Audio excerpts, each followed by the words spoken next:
Si os cuento que descubrí, de la peor forma posible, que mi matrimonio de 15 años era una mentira construida sobre la traición más sucia que una hija puede imaginar, entenderéis por qué hasta hoy, después de más de 3 décadas, aún siento el olor de aquella tarde de diciembre en mi nariz.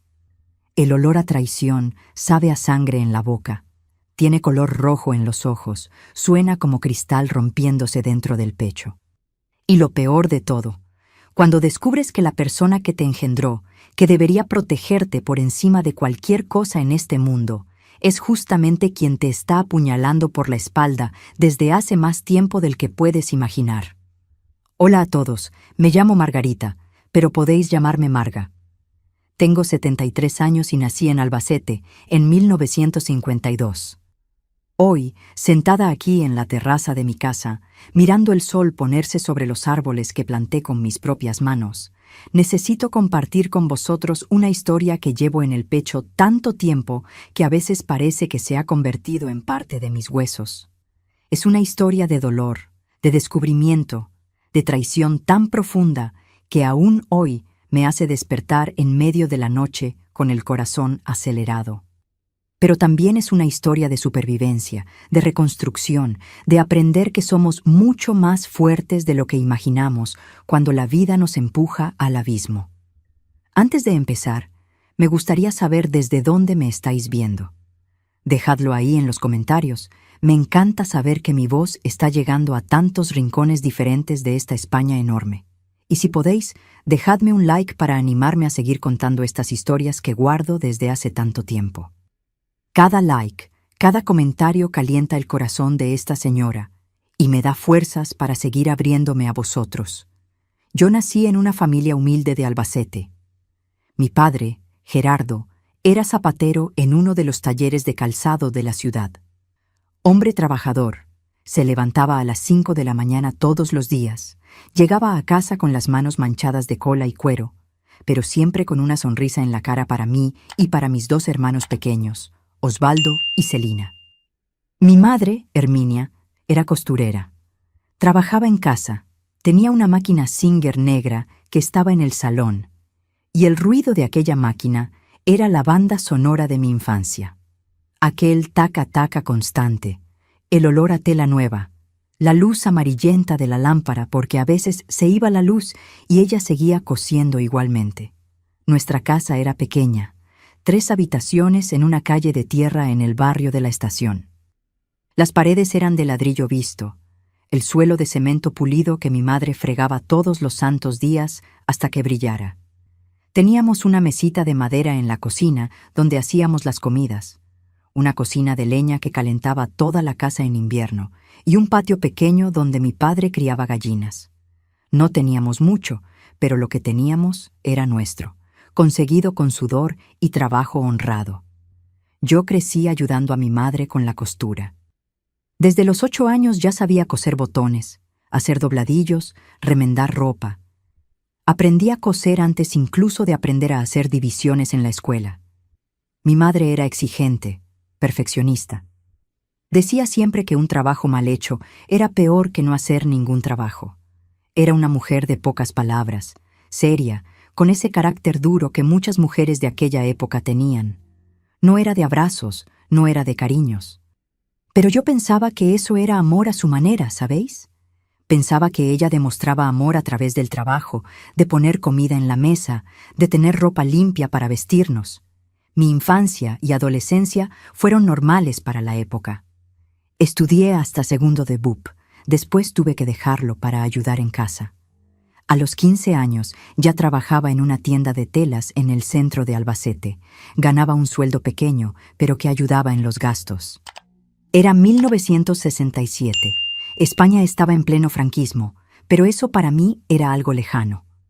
Mi vida era levantarme temprano, trabajar todo el día, volver a casa, ayudar a mi madre con la cena, dormir y volver a empezar todo al día siguiente. Fue trabajando en esa tienda donde conocí a Alfonso.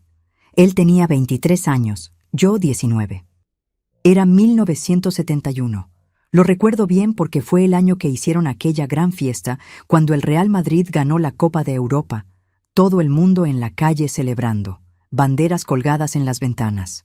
Alfonso entró en la tienda buscando tela para que su hermana hiciera un mantel. Era guapo, alto, pelo negro bien peinado con brillantina, bigotito fino, esa sonrisa amplia que mostraba los dientes blanquitos. Llevaba pantalón de tergal beige y camisa siempre bien planchada. Trabajaba como dependiente en una farmacia allí cerca. Empezó a aparecer en la tienda siempre que podía. Compraba hilo, compraba botones, siempre se las arreglaba para necesitar algo. Hablaba conmigo, me hacía reír con sus chistes tontos. Después de unos 3 meses encontrándonos así, me invitó a tomar un helado en la heladería de la plaza en mi hora de comida. Fui, muy nerviosa, con ese cosquilleo en el estómago de chica enamorada. Empezamos a salir así, a escondidas al principio, porque mi padre era muy estricto y no quería que tuviera novio antes de los 20 años. Cuando finalmente presenté a Alfonso a mis padres, mi padre se quedó con cara seria, le interrogó sobre trabajo, sobre familia, sobre intenciones. Pero fue mi madre quien me sorprendió. Ella, que siempre era tan seria, tan cerrada, se animó mucho con Alfonso. Decía que era un buen partido, que era trabajador, que venía de familia decente. Llegó a decir, lo recuerdo como si fuera ayer, que si dependiera de ella ya podríamos casarnos pronto, porque un hombre bueno así no aparecía todos los días. En aquel momento me pareció raro tanto entusiasmo por su parte, pero lo dejé pasar. Pensé que por fin estaba demostrando que le importaba, que quería verme feliz. Salimos juntos durante 2 años. En esa época, Alfonso iba mucho a mi casa. Cenaba con nosotros los domingos, se sentaba en el salón hablando con mi padre sobre fútbol y política, ayudaba a mi madre a llevar las bolsas cuando volvía del mercado. Él y mi madre tenían buena relación, hablaban bastante. Me parecía bonito, pensaba que era una suerte tener un novio que se llevaba bien con mi familia. ¿Cuántas amigas mías se quejaban de que el novio no era bien recibido en casa? Yo me sentía privilegiada. En 1973, cuando yo tenía 21 años, nos casamos. Fue una boda sencilla, en la iglesia del barrio. Yo con vestido blanco que mi madre cosió. Él con traje alquilado. La fiesta fue en el patio de la casa de sus padres. Unas 50 personas, bocadillos, refrescos, tarta. Nada muy elaborado, pero fue bonito de todas formas. Me sentía la mujer más feliz del mundo ese día.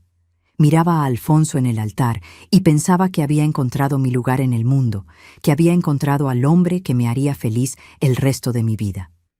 Alquilamos una casita pequeña allí mismo en el barrio de la estación, cerca de la casa de mis padres. 2 habitaciones minúsculas, baño fuera en el patio, pero era nuestro. Yo trabajaba por la mañana en la tienda y por la tarde hacía costuras en casa para complementar los ingresos. Alfonso seguía en la farmacia. No teníamos ningún lujo, pero teníamos lo suficiente. Cenábamos en casa de mi madre 2, 3 veces por semana. Ella siempre insistía mucho. Decía que era para economizar comida, que ya estaba cocinando, así que no costaba nada hacer un poco más para nosotros. En 1975 nació mi primera hija, Dolores. Fue el día más feliz de mi vida. Esa criaturita pequeñita, toda rosada, con ese olorcito a bebé. La sostenía en brazos y lloraba de felicidad. Alfonso también parecía feliz. Llegaba del trabajo y pasaba horas mirando a la niña dormir. Mi madre fue fundamental en esa época. Venía a mi casa todos los días a ayudarme. Me enseñó a bañarla, a cambiar pañales, a preparar papillas. Pasaba horas en mi casa. A veces Alfonso llegaba del trabajo y ella aún estaba allí. Yo agradecía tanto su ayuda. Pensaba que estaba siendo la madre presente que nunca había sido en mi infancia. 3 años después, en 1978, nació mi segunda hija, Eugenia. 2 niñas preciosas, sanas, listas. Me dividía entre el trabajo, la casa, las niñas. Alfonso ayudaba poco. Era de esos hombres de la época que pensaban que cuidar a los niños y la casa era cosa de mujeres. Pero yo no me quejaba, me parecía normal. Todas mis amigas vivían así también. No cuestionábamos esas cosas en aquel tiempo. Mi madre seguía muy presente. A veces llegaba a casa por la tarde y la encontraba allí, hablando con Alfonso en el salón mientras las niñas jugaban en el patio. Cuando le preguntaba qué estaba haciendo allí, decía que había pasado para traer un dulce, o que estaba volviendo del mercado y decidió pasarse un momento. Alfonso siempre se quedaba un poco cortado cuando yo llegaba, y los encontraba a los dos hablando. Decía que acababa de llegar también, que mi madre acababa de llegar. Pero el café en la mesa a veces estaba frío. Los ceniceros tenían varias colillas, señales de que llevaban allí más tiempo del que decían. Hubo una vez, creo que fue en 1982, que llegué a casa más temprano. Habíamos cerrado la tienda antes porque era víspera de festivo. Cuando entré, escuché voces en la cocina, una risa ahogada. Eran mi madre y Alfonso. Cuando entré en la cocina, los dos se quedaron un poco incómodos. Mi madre se levantó rápido de la silla, se arregló la falda, dijo que se iba. Alfonso se puso rojo. Empezó a decir algo sobre que mi madre había traído un bizcocho. Me pareció extraño. Una incomodidad creció en mi pecho, pero la reprimí. Me convencí a mí misma de que estaba viendo cosas donde no había nada. Mi madre era mi madre. Alfonso era mi marido. Estas dos personas no harían nada para hacerme daño.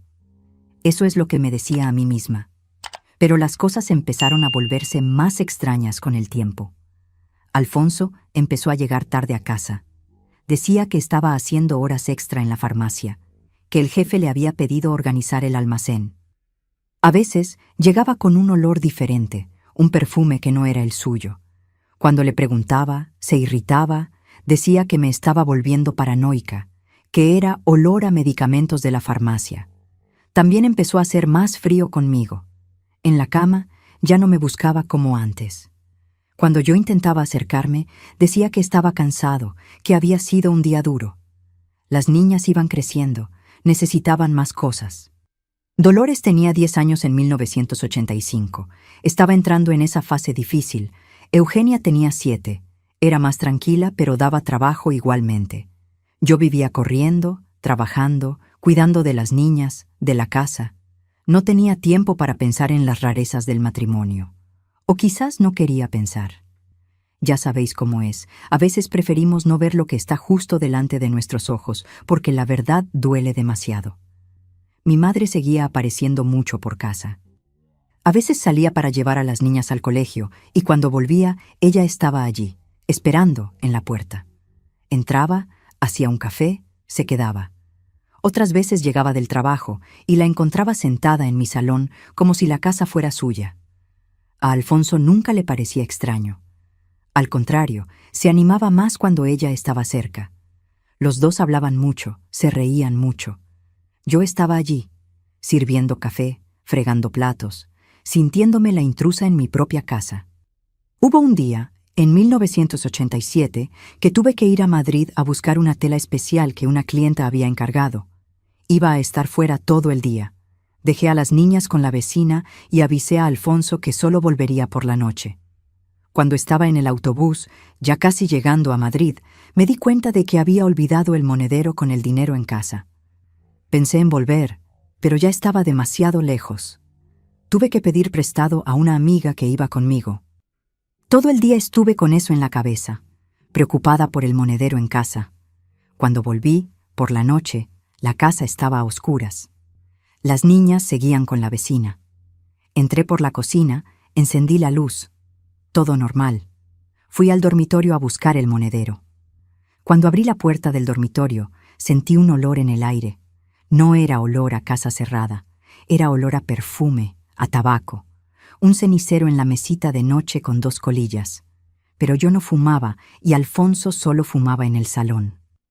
La cama estaba deshecha de una manera diferente, como si alguien se hubiera acostado allí.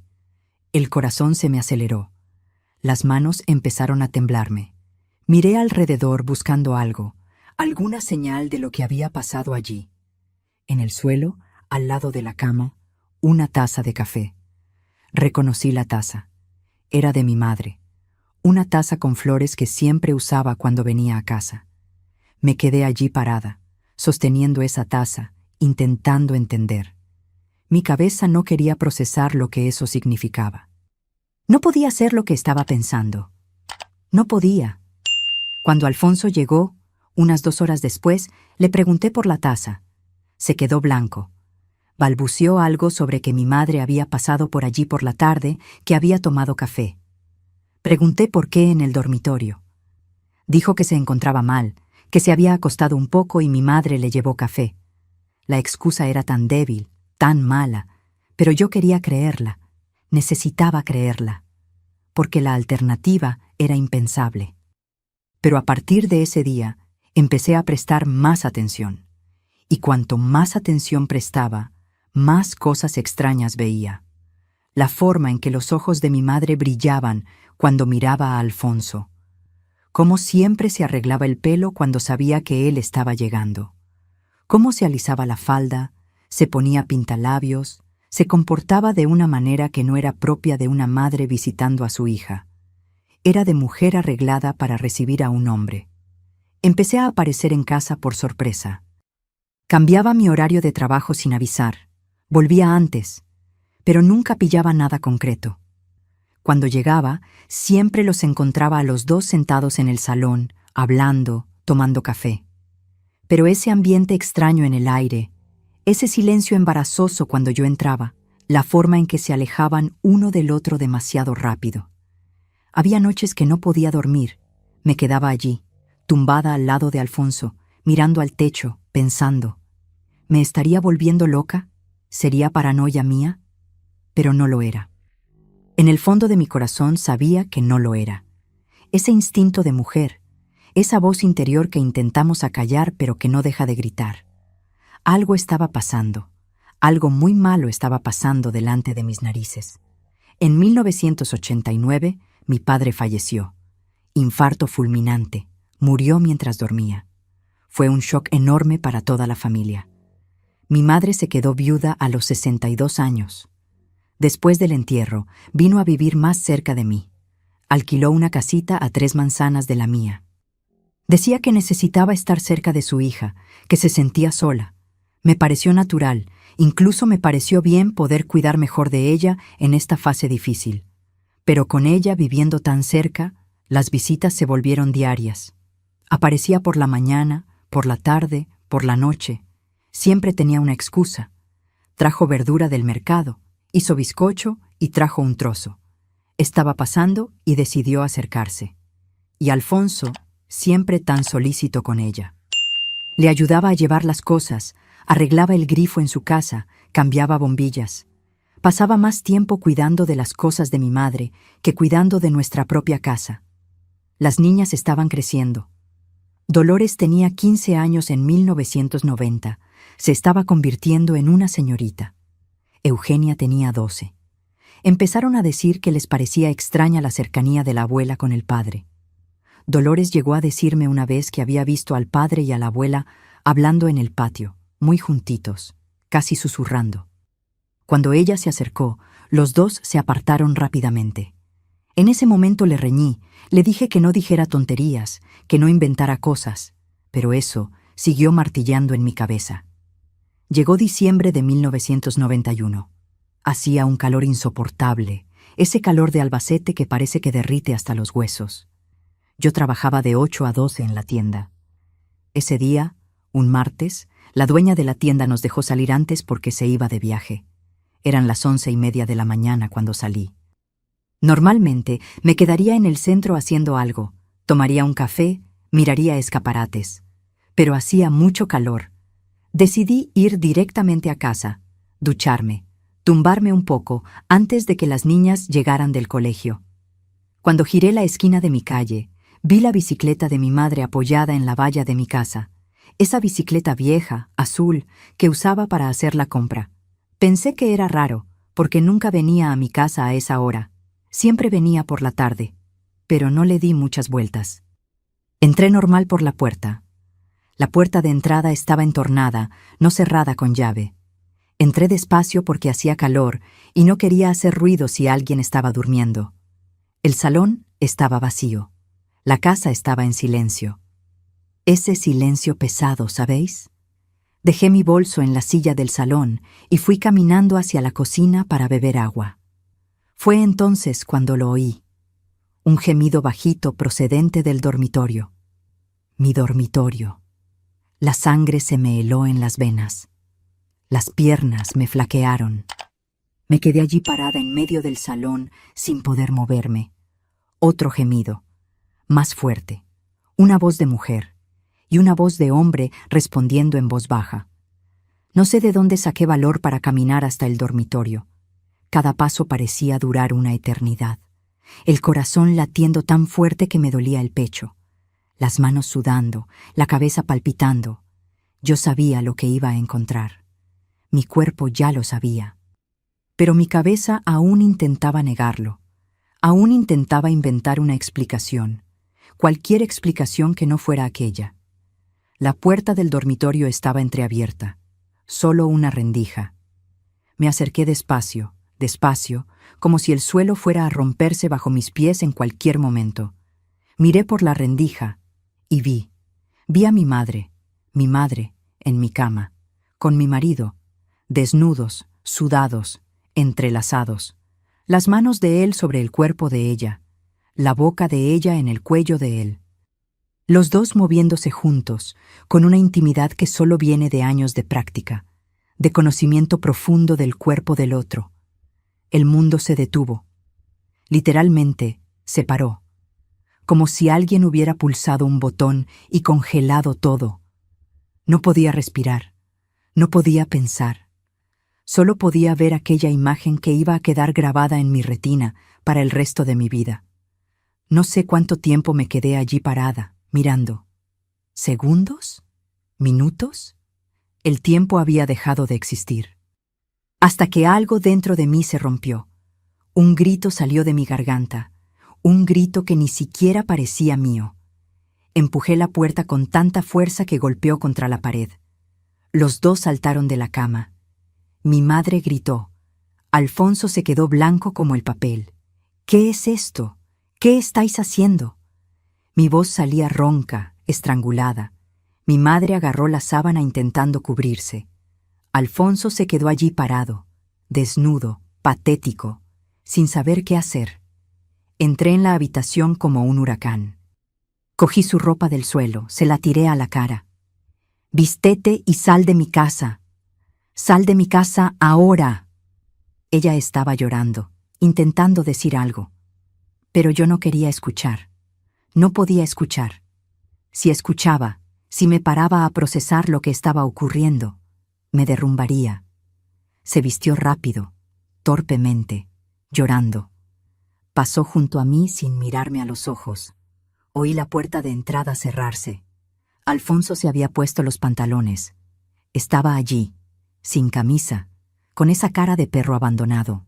Intentó hablar. «Marga, ¿puedo explicarlo?» ¿Explicar? ¿Explicar qué? ¿Que te estás follando a mi madre en mi cama? ¿Qué explicación me puedes dar? Era la primera vez en mi vida que le gritaba de esa manera. La primera vez que soltaba una palabrota. Toda la rabia, todo el dolor, todo el asco estaba saliendo por mi boca en forma de gritos. ¿Cuánto tiempo hace? Mi voz se había vuelto baja de repente. Peligrosamente baja. «Marga, por favor. ¿Cuánto tiempo hace?» Miró al suelo. Se quedó en silencio. Y en ese silencio entendí todo. No había empezado ayer. No había empezado el mes pasado. Aquello venía de lejos. De muy lejos. ¿Desde cuándo? Siguió callado. Me acerqué a él, le sujeté la barbilla con fuerza, le obligué a mirarme a los ojos. «¿Me vas a decir cuánto tiempo lleva pasando esto, o te juro por Dios que monto un escándalo en toda esta calle? Voy a gritar tan fuerte que toda la ciudad sabrá lo que eres». Tragó saliva. Aquellos ojos que un día me parecieron bonitos, ahora me causaban asco. Desde antes. ¿Antes de qué? Antes de que nos casáramos. El suelo se abrió bajo mis pies. Mis piernas flaquearon. Tuve que sujetarme al armario para no caer. Antes de casarnos. Antes. Eso significaba... ¿Cuánto tiempo antes? Unos 2 años antes. 2 años. Eso significaba que cuando estábamos saliendo, cuando le llevé a casa por primera vez para que conociera a mis padres, cuando iba a cenar a mi casa los domingos. Ya estaba con mi madre. ¿La conociste a ella antes de conocerme a mí? No contestó, pero vi la respuesta en su cara. ¿Te juntaste conmigo para estar cerca de ella? Su silencio era la confesión. Dios mío, Dios santo, toda mi vida había sido una mentira. Nuestro matrimonio, nuestras hijas, todo se había construido sobre una traición. Nunca me amó, nunca. Desde el principio, desde el primer día, estaba con mi madre. Empecé a reír, una risa histérica, loca. Las lágrimas me caían por la cara, pero seguía riendo. Alfonso me miraba asustado, como si me hubiera vuelto loca, y quizás me había vuelto loca en ese momento. Fuera. Marga, tenemos que hablar. Sal de mi casa. Sal ahora antes de que coja el cuchillo de la cocina y haga alguna tontería. Debió de ver algo en mi mirada, algo que le asustó de verdad, porque cogió la camisa y salió rápido. Oí la puerta de entrada cerrarse otra vez. Me quedé sola en la habitación. Esa habitación donde había dormido durante 15 años, donde había engendrado a mis hijas, donde había soñado con un futuro feliz junto al hombre que amaba. Miré la cama, las sábanas arrugadas, la almohada con la marca de la cabeza de mi madre. Sentí una arcada subiendo por la garganta. Arranqué las sábanas de la cama con tanta fuerza que oí el ruido de la tela rasgándose. Lo tiré todo al suelo. Cogí las almohadas, las tiré también. Empecé a sacar la ropa del armario. La de él, la mía, todo. La tiraba al suelo, la pisoteaba. Estaba destruyéndolo todo, en un ataque de rabia que nunca había sentido antes. Fue entonces cuando oí la voz de Dolores detrás de mí. «Mamá, ¿qué está pasando?» Había llegado del colegio. Estaba allí en la puerta de la habitación, con Eugenia detrás, las dos mirándome con los ojos muy abiertos, asustadas. Me detuve en medio de la destrucción, jadeando, sudando, el pelo completamente revuelto. Debía parecer una loca. «Niñas, id a vuestro cuarto, ahora». Mi voz temblaba, pero era firme. Obedecieron sin preguntar. Cuando oí la puerta de su habitación cerrarse, me derrumbé. Me senté en el suelo en medio de todo aquel desorden y lloré. Lloré como nunca había llorado en mi vida. Lloré por la ingenuidad de creer que era amada. Lloré por la traición del marido. Pero sobre todo, lloré por la traición de mi madre. Porque los maridos traicionan. Oímos historias de infidelidades todos los días. Es dolor, es sufrimiento, pero de alguna manera hasta esperamos que pueda ocurrir. ¿Pero una madre? ¿Una madre traicionando a su hija con el yerno? ¿Una madre acostándose con el marido de su propia hija? ¿Qué tipo de madre hace eso? ¿Qué tipo de monstruo hace eso con su propia hija? Me quedé allí en el suelo durante horas. Cuando finalmente logré levantarme, ya estaba anocheciendo. Fui a la habitación de las niñas. Estaban sentadas en la cama, abrazadas, con cara de asustadas. Me senté en el borde de la cama y se lo conté. Lo conté todo, porque tenían derecho a saber. Tenían derecho a saber qué clase de personas eran su padre y su abuela. Dolores lloró. Eugenia se quedó callada, solo mirándome con esos ojos grandes y tristes. Después Dolores dijo: «Yo sabía que algo raro pasaba. Siempre me pareció extraño cómo se comportaban, pero no imaginaba que fuera esto». Aquello me partió aún más el corazón. Mi hija se había dado cuenta, y yo, ciega por mi necesidad de creer en la familia perfecta, no lo había visto. Esa noche, Alfonso volvió tarde. Debían ser casi las 12. Intentó abrir la puerta, pero la había cerrado por dentro. Llamó a la puerta. Dijo mi nombre. No abrí. Me quedé sentada en el salón, a oscuras, escuchándole llamar. Después de unos 20 minutos, desistió. Oí sus pasos alejándose. Debía haber ido a dormir a casa de mi madre. La ironía de eso me hizo reír otra vez. Esa risa amarga, sin ninguna alegría. Pasé toda la noche despierta. sentada en aquel sofá viejo del salón, mirando por la ventana las estrellas en el cielo, intentando entender cómo mi vida se había derrumbado en cuestión de horas. Por la mañana, cuando el sol empezó a salir, tomé una decisión. No iba a dejar que me destruyeran. No iba a dejar que esa traición me matara por dentro. Iba a luchar. Iba a sobrevivir. No sabía cómo todavía, pero lo haría. Las niñas se despertaron temprano. Preparé el desayuno para ellas. Intenté actuar lo más normal posible. Pero ¿cómo actuar con normalidad cuando tu mundo se ha acabado? Dolores me abrazó fuerte antes de ir al colegio. Eugenia se quedó mirándome con esos ojos llenos de preguntas que no sabía cómo hacer. Cuando se fueron, empecé a ordenar el desastre de la habitación. Cogí todas las sábanas, toda la ropa de cama, la metí en una bolsa y la tiré. No iba a dormir en esas sábanas nunca más. Cogí la ropa de Alfonso que estaba esparcida por el suelo, la metí toda en una maleta vieja que teníamos guardada encima del armario. Cada prenda de ropa suya que tocaba me daba náuseas. Esas camisas que yo planchaba con tanto esmero, esos pantalones que yo lavaba, doblaba, guardaba, todo mentira, todo farsa. Hacia las 10 de la mañana llamaron a la puerta. Era él. Vino con esa cara de perro abandonado, pidiendo hablar. Le dejé entrar porque necesitaba resolver aquello de una vez. No podía vivir en el limbo de la incertidumbre. Nos sentamos en el salón, él al otro lado, yo aquí. Una distancia que parecía de kilómetros. Empezó a hablar, intentó darme excusas baratas. Dijo que fue débil, que no pudo resistirse, que mi madre le había seducido. Escuché todo callada, sintiendo cómo el asco crecía dentro de mí con cada palabra que salía de su boca. Cuando terminó de hablar, hice las preguntas que necesitaba hacer. Preguntas que me perseguirían el resto de mi vida, pero cuyas respuestas necesitaba. ¿Cómo empezó? Dudó, pero clavé mis ojos en él y empezó a hablar. Dijo que conoció a mi madre antes de conocerme a mí. Fue en una fiesta de la iglesia, en 1970. Ella tenía 43 años, él 22. Ella le miró de una forma especial. Él correspondió. Empezaron a verse a escondidas. Él iba a su casa cuando mi padre estaba trabajando.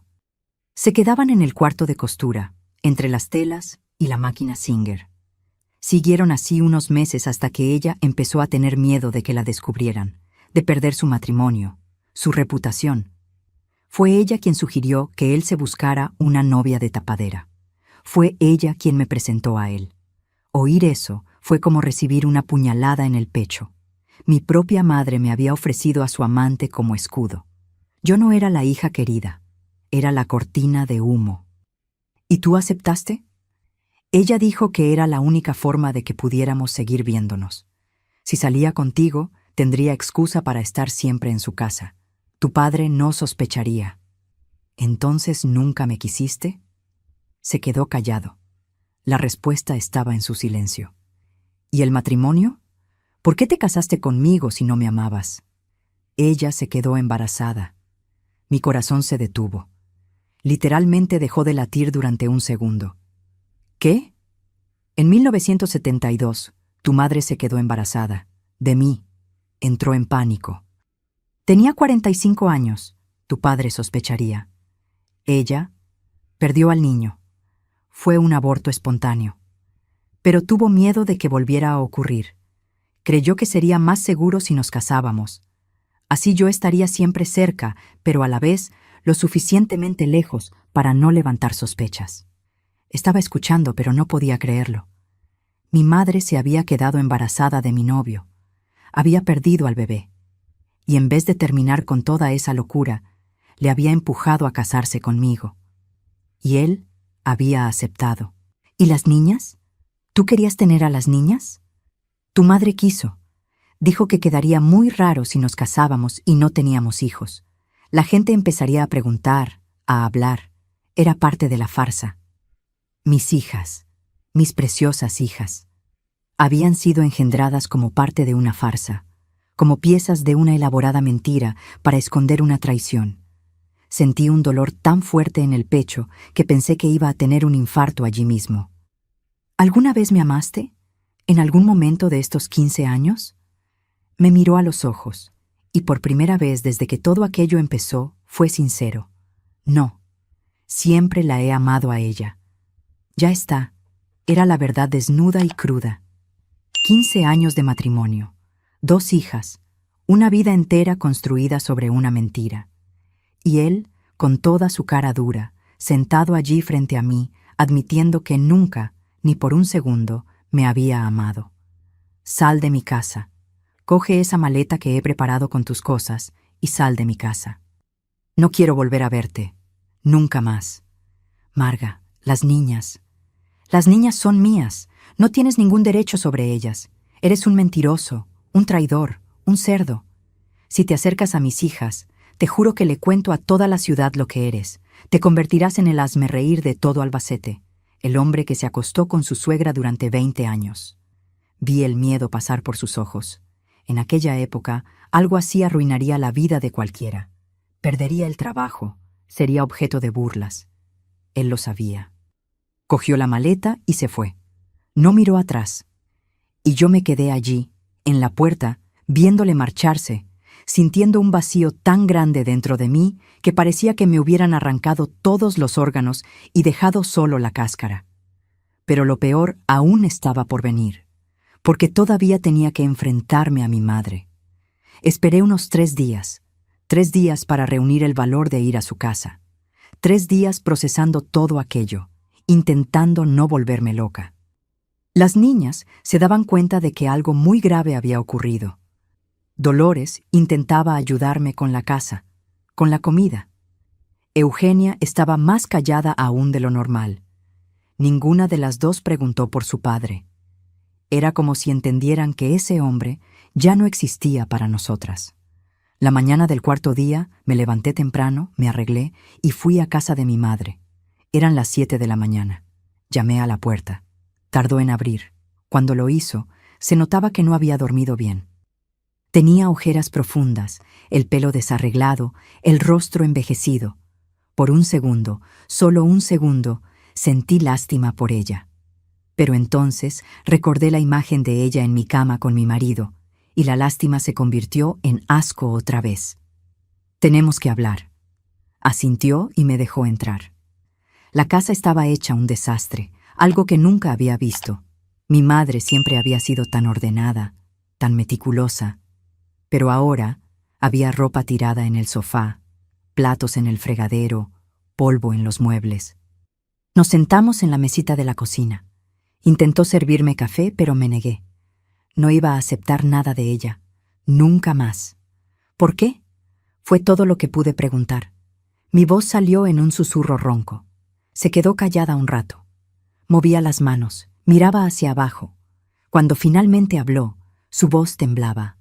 Tu padre me era infiel, desde siempre. Con varias, yo lo sabía. Todo el mundo lo sabía menos vosotros. Incluso tenía un hijo fuera del matrimonio. Lo descubrí en 1969.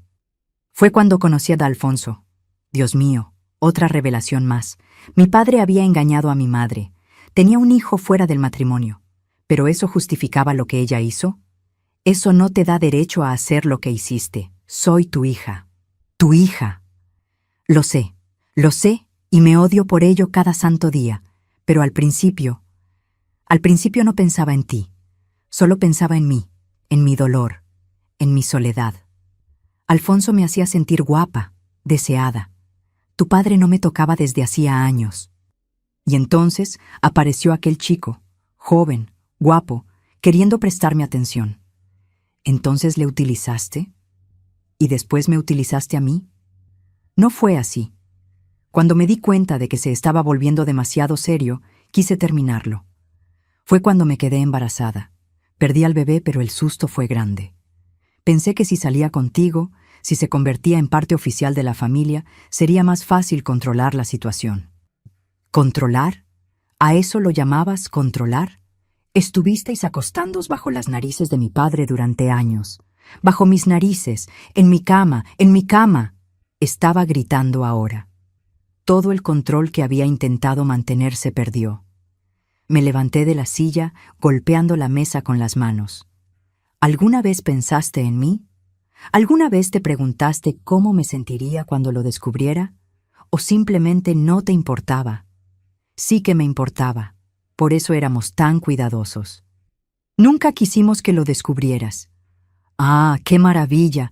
Erais cuidadosos. Os importaba tanto que planeasteis engañarme toda la vida. ¡Qué madre tan maravillosa eres! Margarita, soy tu madre. Te di la vida, te crié. Yo... Ya no eres mi madre. A partir de hoy has muerto para mí.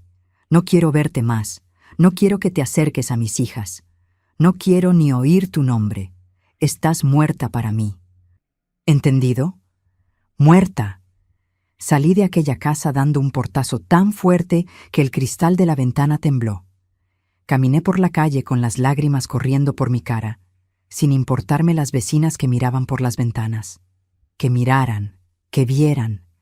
Ya no tenía nada que esconder. Ya no tenía vergüenza que sentir. La vergüenza era de ellos, no mía. Los días siguientes fueron los más difíciles de mi vida. Tuve que ir a la tienda a explicarle a la dueña que necesitaba unos días. No entré en detalles, solo dije que tenía problemas familiares. Fue comprensiva, dijo que podía quedarme en casa el tiempo que necesitara, pero sabía que necesitaba el dinero. Tenía 2 hijas que criar sola ahora. Alfonso había desaparecido. Dicen que se fue de Albacete. Oí que se había ido a Madrid, a buscar trabajo allí. No mostró interés en ver a las niñas antes de irse. No dejó dinero, no dejó dirección, no dejó nada. Simplemente desapareció como el cobarde que siempre fue. Las niñas sufrieron mucho. Dolores se rebeló, con rabia hacia su padre y su abuela. Eugenia se volvió más introvertida, más callada. Temía que quedaran traumatizadas para siempre con todo aquello. Pero no había forma de protegerlas. La verdad era fea, era dolorosa, pero era la verdad. La gente en la calle empezó a comentar. En una ciudad pequeña como Albacete, este tipo de cosas no queda oculto. Empezaron a circular rumores, que había echado al marido de casa, que había discutido con mi madre. Los más cotillas inventaban historias descabelladas. Algunas personas me tenían lástima, otras me miraban con esa mirada de superioridad, como si estuvieran felices de que la desgracia hubiera llamado a mi puerta y no a la suya. Hubo una vecina, Odette, que fue especialmente cruel. Me la encontré en la panadería una semana después de que todo ocurriera. Vino toda presumida a hablarme. «Hola, Marga, me enteré de tu separación». «Qué pena, ¿verdad? Pero ya sabes cómo es. Cuando la mujer no cuida bien del marido, él acaba buscando satisfacción en otro lugar». Me quedé mirando la cara de aquella mujer, aquella víbora venenosa, y sentí unas ganas enormes de darle un puñetazo en medio de la cara. Pero me contuve. Respiré hondo y hablé, bien alto para que todo el mundo en la panadería oyera. «Pues sí, Odette. Realmente cuando la mujer no cuida del marido, él acaba buscando satisfacción en otro sitio. En mi caso, lo buscó en mi madre. Estuvieron acostándose durante 20 años, mientras yo, tonta de mí, creía que tenía una familia feliz. Pero ahora estoy libre. Libre de un marido mentiroso y de una madre traidora. Así que puedes guardarte tu lástima porque no la necesito». Toda la panadería se quedó en silencio. Odette se puso roja y se marchó rápidamente. Pagué mi pan y salí con la cabeza alta. Si iban a hablar de mí, que al menos hablaran con la verdad. Después de aquel día, la gente empezó a mirarme diferente. Había lástima, sí, pero también cierto respeto. Había afrontado la situación de frente. Había dicho la verdad sin rodeos. Había demostrado que no iba a esconderme avergonzada. Porque la vergüenza no era mía. Nunca fue mía. Volví a trabajar en la tienda después de 2 semanas. Necesitaba el dinero y necesitaba ocupar la cabeza. Quedarme en casa solo rumiando la traición me volvería loca. El trabajo era mi escape, mi válvula de presión. Llegaba a la tienda a las 8 de la mañana y me quedaba hasta las 6, a veces incluso más tarde. Cuanto más trabajaba, menos pensaba. Cuanto menos pensaba, menos dolía. Las cuentas empezaron a apretar. El sueldo de la tienda apenas daba para el alquiler y la comida. Tuve que empezar a coger más costuras para hacer en casa. Me quedaba hasta las 2, las 3 de la mañana cosiendo. Ojos ardiendo, dedos doloridos, pero no podía parar. Tenía que arreglármelas. Tenía que mantener a mis hijas. Dolores, pobrecita, intentaba ayudar. Empezó a trabajar mediodía en una cafetería después del colegio. Solo tenía 15 años, pero ya tenía responsabilidad de adulto. Eugenia cuidaba de la casa, lavaba, planchaba, cocinaba. Mis niñas habían crecido de la noche a la mañana. Habían perdido la infancia, la adolescencia despreocupada, por culpa de la traición del padre y de la abuela. Mi madre intentó acercarse varias veces. Mandaba recados con conocidos, intentaba encontrarme en la calle. Una vez apareció en la puerta de casa. Le cerré la puerta en la cara. Le grité que se fuera. Dije que si no se marchaba llamaría a la policía. Se quedó allí en la calle llorando, suplicando que le dejara explicarse. Pero no había explicación que justificara lo que había hecho. No había perdón posible para eso. Los meses fueron pasando. Llegó 1992. Las heridas seguían abiertas, sangrando por dentro, pero iba sobreviviendo. Día tras día, hora tras hora, minuto tras minuto. Era todo lo que podía hacer, sobrevivir. En marzo de aquel año recibí una carta. Era de Alfonso, enviada desde Madrid. Carta patética, llena de excusas baratas, pidiendo perdón. Decía que había encontrado trabajo en una farmacia allí, que estaba intentando empezar una nueva vida. Decía que quería mandar dinero para las niñas, pero que aún no podía. Mentira. Nunca envió ni un céntimo. Rompí la carta y la tiré a la basura. No respondí. No tenía nada que decirle. Las niñas preguntaron por su padre algunas veces. Dolores más que Eugenia. Fui sincera. Les dije que se había ido, que no daba señales, que probablemente no volvería. Les dije que teníamos que seguir adelante, que éramos fuertes, que lo conseguiríamos sin él. Y lo conseguimos. No fue fácil, no fue bonito, pero lo conseguimos. En junio de 1992, mi hermano Osvaldo apareció por casa. Vivía en Toledo. Se había ido a trabajar allí en una fábrica unos años antes. Se había enterado de toda la historia por una carta que Celina, mi hermana, le había mandado. Vino a Albacete especialmente para hablar conmigo.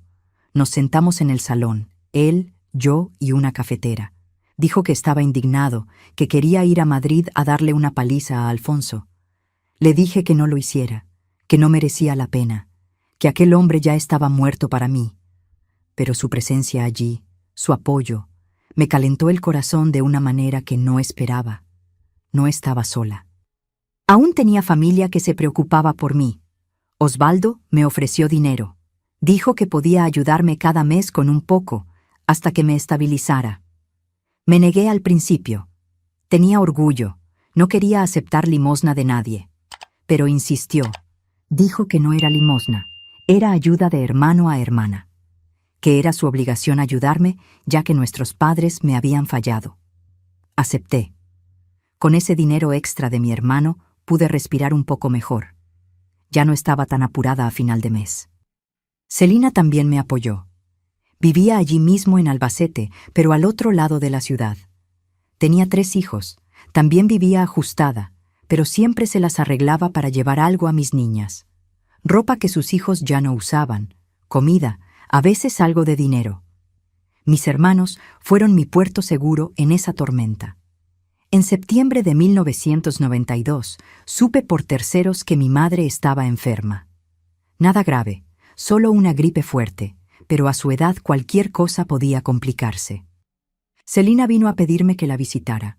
Dijo que madre es madre, que me arrepentiría si pasaba algo. Fui firme. No iría. No me importaba si estaba enferma, si se estaba muriendo. Había muerto para mí en diciembre del año anterior. Celina se enfadó conmigo. Dijo que estaba siendo demasiado dura, pero ella no entendía. No había pasado por lo que yo pasé. No había visto a su propia madre en la cama con su marido. no había descubierto que toda su vida había sido una mentira. Era fácil para ella hablar de perdón cuando no le había ocurrido a ella. El tiempo siguió pasando. Las estaciones se sucedían. Verano, otoño, invierno, primavera. La vida seguía su curso inexorable, sin importar cuánto doliera. Llegó 1993. Dolores cumplió 17 años. Se había convertido en una joven guapa, fuerte, decidida. Tenía novio ahora, un buen chico, trabajador. Eugenia tenía 14, estaba en esa fase difícil de la adolescencia, pero era una niña dulce, inteligente. Yo seguía trabajando como una loca. Tienda por el día, costuras por la noche, fines de semana haciendo limpieza en casas de señoras ricas para complementar los ingresos. Era agotador, era duro, pero no me quejaba. Era lo que había que hacer. Mis hijas estudiaban, comían, tenían ropa limpia. Era lo que importaba. En abril de 1993 me encontré con Alfonso en la calle. Había vuelto a Albacete. Estaba caminando por la acera cuando miré al otro lado de la calle y le vi saliendo de una tienda. Nuestros ojos se encontraron. Él se detuvo. Yo me detuve. Nos quedamos allí, mirándonos a través de la calle, separados por unos metros de asfalto, pero también por un abismo de dolor y traición. Dio un paso como si fuera a cruzar la calle hacia mí. Negué con la cabeza. Entendió. Se quedó allí parado, con esa cara de perro abandonado que conocía tan bien, y yo simplemente di media vuelta y seguí caminando. No corrí, no lloré. Solo seguí caminando, poniendo un pie delante del otro, alejándome de aquel hombre que un día pensé que amaba. Supe después que había vuelto porque su padre estaba enfermo. Pasó unos meses en Albacete, luego se marchó otra vez. Intentó ver a las niñas, pero no le dejé. Dolores ni siquiera quiso verle. Eugenia dudó, pero al final decidió que tampoco quería. Habían crecido sin él. No le necesitaban ahora. La vida fue acomodándose en una nueva normalidad. Una normalidad sin marido, sin madre, sin la familia que creía tener. Pero una normalidad que era mía, verdadera, sin mentiras. Yo, mis hijas, mis hermanos que me apoyaban desde la distancia. Era suficiente. Tenía que ser suficiente. En 1994, Dolores se casó. Tenía 18 años, era demasiado joven, pero estaba embarazada y su novio era responsable. Hicimos una boda sencilla en el juzgado, una pequeña fiesta en casa. Alfonso no fue invitado. Mi madre no fue invitada. Solo estaba allí quien realmente importaba. Ver a mi hija casarse, tan joven, me dio un vuelco al corazón. Yo también me había casado joven. Creí que estaba tomando la decisión correcta. Me equivoqué miserablemente. Esperaba que ella no cometiera los mismos errores. Esperaba que su matrimonio fuera verdadero, sincero, diferente del mío. En octubre de 1994 nació mi primer nieto, Osvaldo, en honor a mi hermano, un bebé precioso, gordito, sano. Cuando le cogí en brazos por primera vez, sentí una felicidad que no sentía desde hacía mucho tiempo. Esa criaturita era un nuevo comienzo. Era esperanza. Era nueva vida naciendo de las cenizas de mi vida destruida. Ayudé a Dolores con el bebé. Me quedaba con él cuando ella necesitaba trabajar. Su marido era albañil, ganaba poco, pero era trabajador. Alquilaron una casita pequeña cerca de la mía. Nos ayudábamos. Así era como sobrevivíamos. Familia ayudando a familia. Los años fueron pasando. 1995, 1996, 1997. Eugenia terminó la escuela. Encontró trabajo en una tiendecita del centro. Conoció a un chico. Empezó a salir con él. También era un buen chico, de familia decente. Yo rezaba todos los días para que mis hijas no repitieran mis errores, no cayeran en las garras de hombres mentirosos. Mi vida se había reducido a trabajar y cuidar de las niñas y del nieto. No tenía tiempo para mí misma. No tenía tiempo para pensar en relaciones, en rehacer mi vida. Además, ya no confiaba en ningún hombre. Alfonso había destruido cualquier capacidad que tenía de confiar en el sexo masculino. En 1998, 6 años después de descubrir la traición, mi madre sufrió un derrame cerebral. Celina vino a contármelo. Dijo que era grave, que estaba en el hospital, que podría no sobrevivir. Esperaba que fuera a visitarla. No fui. Sé que parece cruel, sé que mucha gente me juzgará por ello. Pero no podía. No podía mirar la cara de esa mujer sin sentir asco, sin sentir rabia. Mi madre sobrevivió al derrame pero quedó con secuelas. La mitad del cuerpo paralizado, habla arrastrada.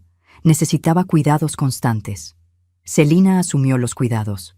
Mi hermano Osvaldo ayudaba económicamente. Yo no hice nada. No la visité, no mandé dinero, ni siquiera mandé recado. Para mí, esa mujer había muerto en diciembre de 1991. Celina se disgustó conmigo. Dijo que era insensible, que estaba siendo cruel con una anciana enferma. Discutimos fuertemente. Ella no entendía que no era crueldad, era autopreservación, era supervivencia. Si dejaba que esa mujer entrara en mi vida otra vez, aunque solo fuera para cuidarla en la enfermedad, me derrumbaría. Volvería a ese lugar oscuro donde había estado justo después del descubrimiento. No podía hacerme eso a mí misma. No podía. En 2000, Eugenia también se casó. Tenía 22 años, uno más que la edad que yo tenía cuando me casé. Insistí en hablar con ella antes. Le pregunté si estaba segura, si era realmente lo que quería. Dijo que sí, que amaba a Juanjo, que sería diferente de mí. La creí, o quise creerla. La boda de Eugenia fue un poco más grande que la de Dolores. Conseguí ahorrar algo de dinero, hicimos una buena fiesta. Alfonso no fue invitado otra vez, mi madre no fue invitada. Ya estaba muy enferma, no podía salir de casa. El cambio de milenio fue extraño. Todo el mundo hablando sobre el efecto 2000, sobre el fin del mundo. Yo me reía de aquello. Mi mundo ya había terminado en 1991. Había renacido diferente, más pequeño, más duro, pero había renacido. No tenía miedo de ningún efecto 2000. Los años 2000 fueron más tranquilos. Dolores ya tenía 3 hijos. Eugenia tuvo 2. Yo era abuela de 5 nietos preciosos. Seguía trabajando, pero ya no tan duramente como antes. Las niñas estaban establecidas, tenían sus familias, ya no dependían tanto de mí. Por fin podía respirar un poco. En 2003, mi madre murió. Celina me llamó para avisarme. Sentí un vacío extraño. No era tristeza exactamente, era más como alivio. Alivio de que ese capítulo finalmente se hubiera cerrado. No fui al entierro. Mandé flores, una corona sencilla, sin mensaje. Era todo lo que podía hacer. Después del entierro, Celina vino a verme. Trajo una caja de zapatos vieja. Dijo que la había encontrado en la habitación de mi madre, que tenía mi nombre escrito encima. No quería abrirla. No quería nada más de esa mujer. Pero Celina insistió. Dijo que al menos debía ver qué era. Abrí la caja cuando Celina se fue. Dentro había cartas. Decenas de cartas. Todas dirigidas a mí pero nunca enviadas. Empecé a leer. Eran peticiones de perdón, explicaciones, desahogos. Mi madre me había escrito durante todos aquellos años, desde 1991 hasta poco antes de morir. Escribía sobre el arrepentimiento, sobre la culpa que la consumía. Escribía sobre cómo había destruido la vida de su propia hija por egoísmo, por debilidad. En una de las cartas, contaba todo con detalle. Cómo había conocido a Alfonso, cómo era mayor de lo que me había dicho. No tenía 22, tenía 27 cuando la conoció, así que no era tan joven después de todo. Cómo se había aprovechado de su inexperiencia, de su carencia. Cómo lo había seducido conscientemente, sabiendo exactamente lo que estaba haciendo. Contaba sobre el plan de presentármelo.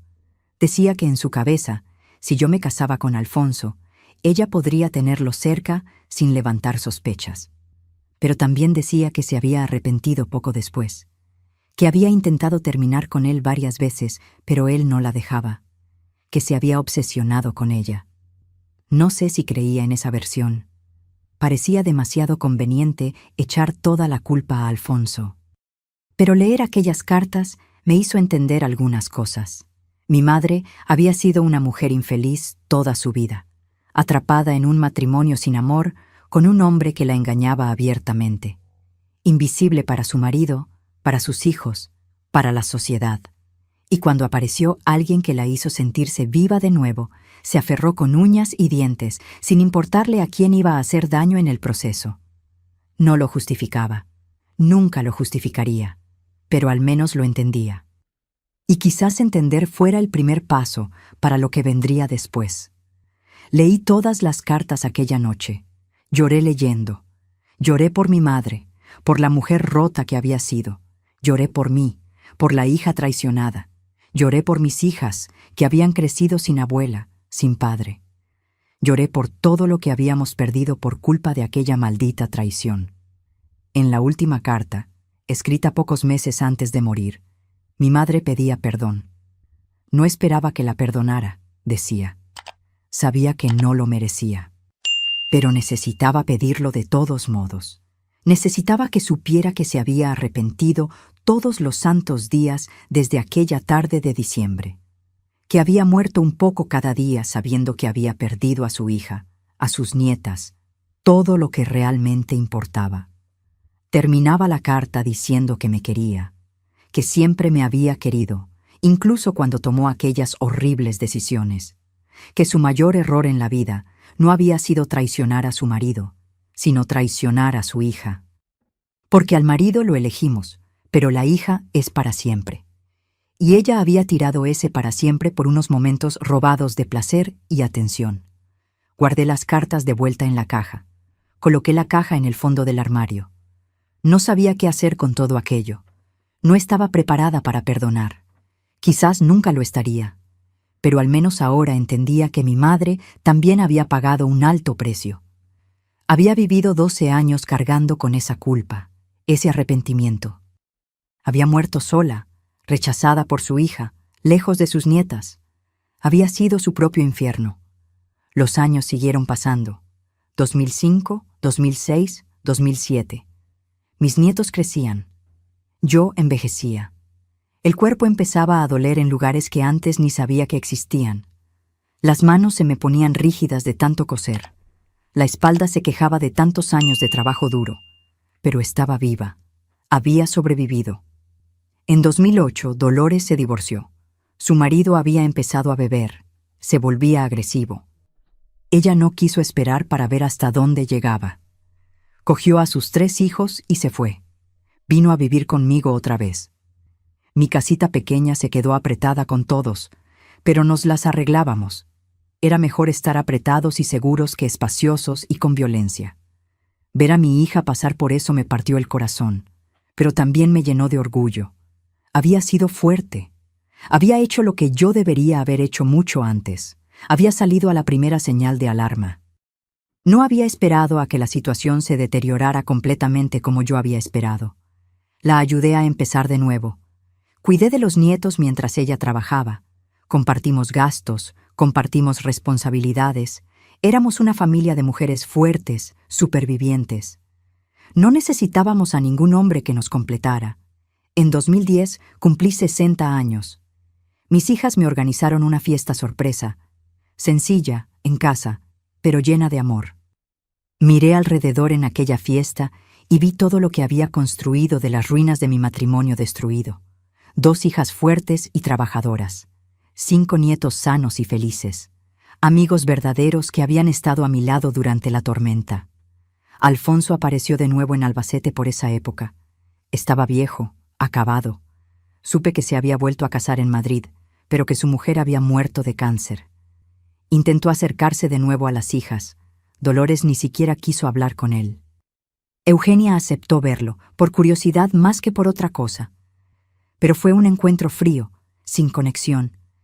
Él había perdido el derecho a ser su padre hacía mucho tiempo. Intentó hablar conmigo una vez.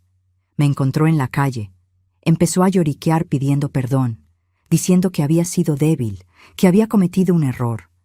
Le miré directamente a los ojos y le dije: No cometiste un error, Alfonso. Un error es cuando resbalas y te caes. Tú tomaste decisiones. Durante 20 años elegiste traicionar, elegiste mentir, elegiste utilizarme. No vengas ahora, viejo y solo, a pedir perdón porque tienes remordimientos. No te arrepientes de haberme hecho daño, te arrepientes de estar solo. Y seguí andando. No miré atrás. Intentó seguirme, pero aceleré el paso. Nunca más tuve contacto con él. Supe que murió en 2015, de cirrosis. Se había vuelto alcohólico. No fui al entierro, no mandé flores, no sentí nada cuando me enteré. Aquel hombre ya estaba muerto para mí desde hacía mucho tiempo. En 2012, empecé a frecuentar un grupo de mujeres en la iglesia del barrio. No era nada organizado, no tenía nombre oficial. Solo era un grupo de mujeres mayores que se reunían todos los jueves para charlar, tomar café, hacer ganchillo. Allí descubrí que no estaba sola. Todas aquellas mujeres tenían sus historias de dolor, de traición, de superación. Doña Edita había sido maltratada por su marido durante 30 años antes de tener finalmente el valor de denunciar. Doña Carmen, no mi hermana, otra Carmen, había descubierto que su marido tenía otra familia en otra ciudad. Doña Isabel había perdido un hijo por la violencia y otro por las drogas. Cada una llevaba su cruz, su dolor particular. Y allí, en aquel círculo de mujeres guerreras, finalmente pude hablar sobre lo que me había pasado. Lo conté todo. La traición del marido con mi madre. Los 20 años de mentira, el descubrimiento traumático, todo. Y ellas me escucharon sin juzgar. Algunas lloraron conmigo. Otras compartieron historias parecidas. Y por primera vez en 20 años no me sentí sola en mi dolor. Fue en una de esas reuniones, en 2014, cuando una de las mujeres, doña Francisca, me dijo algo que cambió mi perspectiva. Marga, has sobrevivido. No solo has sobrevivido, has vencido. Porque no dejaste que aquella traición te destruyera. Criaste a tus hijas, aguantaste, construiste una vida. Eso es victoria, la mayor victoria. Y tenía razón, yo había ganado. No de la forma que quería, no de la manera que soñaba cuando era joven. Pero había ganado igualmente. Estaba viva, cuerda, con una familia que me quería de verdad. Tenía a mis nietos, que me llenaban de alegría.